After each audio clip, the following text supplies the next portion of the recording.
Il est vrai que nous devenons l'éducation qu'on nous a inculquée depuis l'enfance, sinon l'éducation qu'on a acquis au fil du temps dans des écoles ou ateliers de formation.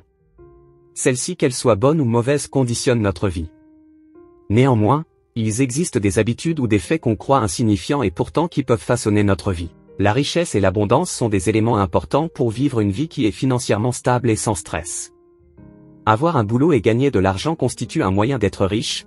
Toutefois, il existe un autre niveau de vie en abondance qui implique le fait d'attirer l'idée de richesse et de propriété. Avoir une attitude qui apporte l'abondance dans sa vie est la clé de la connaissance de la méthode pour attirer la richesse.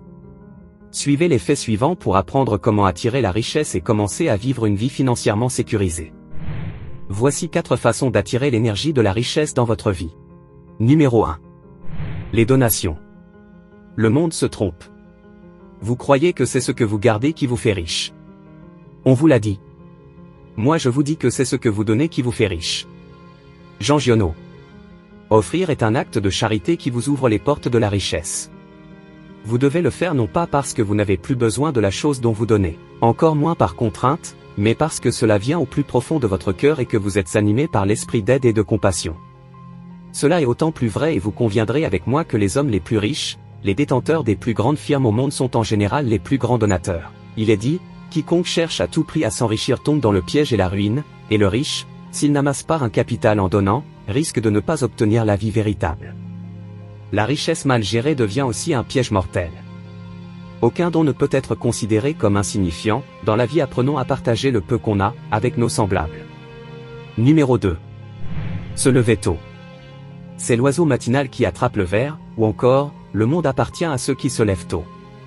Se lever de bonne heure est un moment privilégié pour vous offrir quelques heures de tranquillité, dans une atmosphère paisible et détendue, à l'abri des distractions, pour un réveil en douceur. Les premières heures du matin sont donc le meilleur moment pour être très productif, que ce soit pour progresser sur un nouveau projet ou pour prendre de l'avance dans son travail. Les gens sont généralement plus productifs tôt le matin.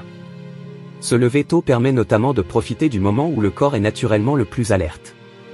Le cortisol, connu comme étant l'hormone du stress, joue un rôle en stimulant l'état d'éveil, explique le Dr Brendel.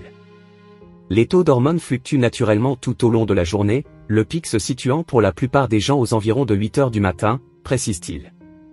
Le cortisol peut contribuer à favoriser l'état d'éveil et d'alerte. La chose la plus saine et la plus productive à faire, c'est donc d'essayer d'aligner votre comportement et vos activités professionnelles sur ces changements biologiques. Se lever à 4 ou 5 heures du matin peut paraître insurmontable, pourtant c'est une routine adoptée par de nombreuses personnes. Un excellent moyen pour booster sa productivité et réguler son sommeil, même si pour certains, c'est très tôt. Numéro 3. Une maison propre. Soyez le changement que vous voulez voir dans le monde. Mahatma Gandhi. La propreté attire la richesse.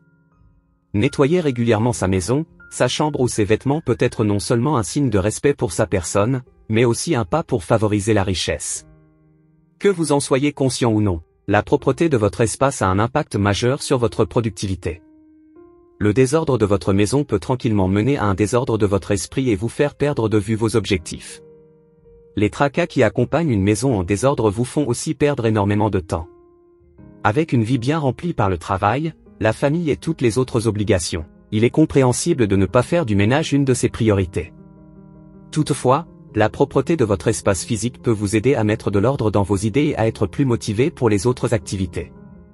Après avoir lu ces 4 arguments, vous serez convaincu qu'un changement s'impose et serez gonflé à bloc pour faire du ménage. Si le moment n'est pas propice à vous engager dans une telle aventure, faites appel à des professionnels. Numéro 4. Créer une attraction de l'abondance. Avant qu'une chose ne se produise dans le monde, il faut d'abord qu'elle se produise dans votre esprit. Anthony Robbins. La loi de l'abondance est basée sur la loi de l'attraction, nos pensées chargées d'émotions, positives ou négatives, créent notre réalité. Nous attirons dans notre vie ce à quoi nous pensons. Ainsi, si nous pensons positivement et croyons fermement que nous méritons le succès et l'abondance, nous attirerons ces choses dans notre vie. Écrivez un objectif du montant que vous voulez avoir dans 3 mois et ensuite dans 6 mois. Soyez précis. Fortgang souligne que pendant que nous écrivons ces objectifs spécifiques, nous devons inclure de la reconnaissance dans l'affirmation. Par exemple, écrivez « Merci pour les 100 000 € que j'obtiendrai à la fin de l'année ».